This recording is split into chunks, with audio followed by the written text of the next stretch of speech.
سلام هموطنان نازنین، خدا کنه که جور و سلامت سرحال باشین، هر جای که هستین خوش و خندان باشین. چیزی که نمیشد شد. تا میرک سابقه که ریاست ترافیک بود و نمای خود دیمزنگ بود، دیگه امروز رسما اسکواتور بالا شده سر بام و قرار است که این ساحه را تخریب کنه. البته یک بخش از این ساحه باید تخریب شود تا اینکه سرک کلان شود و وصل شود و جای شیر. دیگه امروز شما میبینید که مستقیم دیگه اسکواتور بالا رفته و قرار است که ساحه را مکمل تخریب کنه و سرک بزرگ ساخته شود. دیگه ما کوشش میکنیم که بریم باز پایین که دوستا و کسایی که اینجا کار میکنن امروز از اونام صحبت داشته باشیم، امروز هم وطنام صحبت داشته باشیم که چی گفتنی دارن.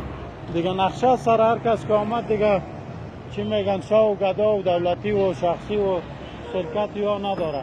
دیگه فعلا شما میبینید که کار جریان داره، باید از این ساحه تخریب شود. یک بخش از قماندانی هم سنگاش ورداشته میشه و باز میره این سرک به جای شیر وصل میشه و همچنان به شاد دوشمشیری. ولی دیگه یا هم چاره‌ای خود دیمزنگ است که انشاءالله همون سرک ساخته شد و وصل میشه به سرک کوته سنگی ایلا دیمزنگ که قبلا ساخته شده، اقتدار کارش بسیار کم مانده.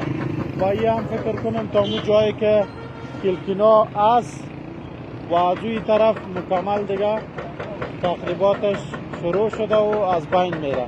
یعنی نصف ریاست ترافیک کابل قرار است که در نقشه سرک بره و نصف دیگه شام باقی میمانه. امیدوار هستیم که این ساحه مکمل بخیر کارش خلاص شود. دیگه چند تصویر ببینیم دوباره انشاءالله در خدمت شما قرار میگیریم.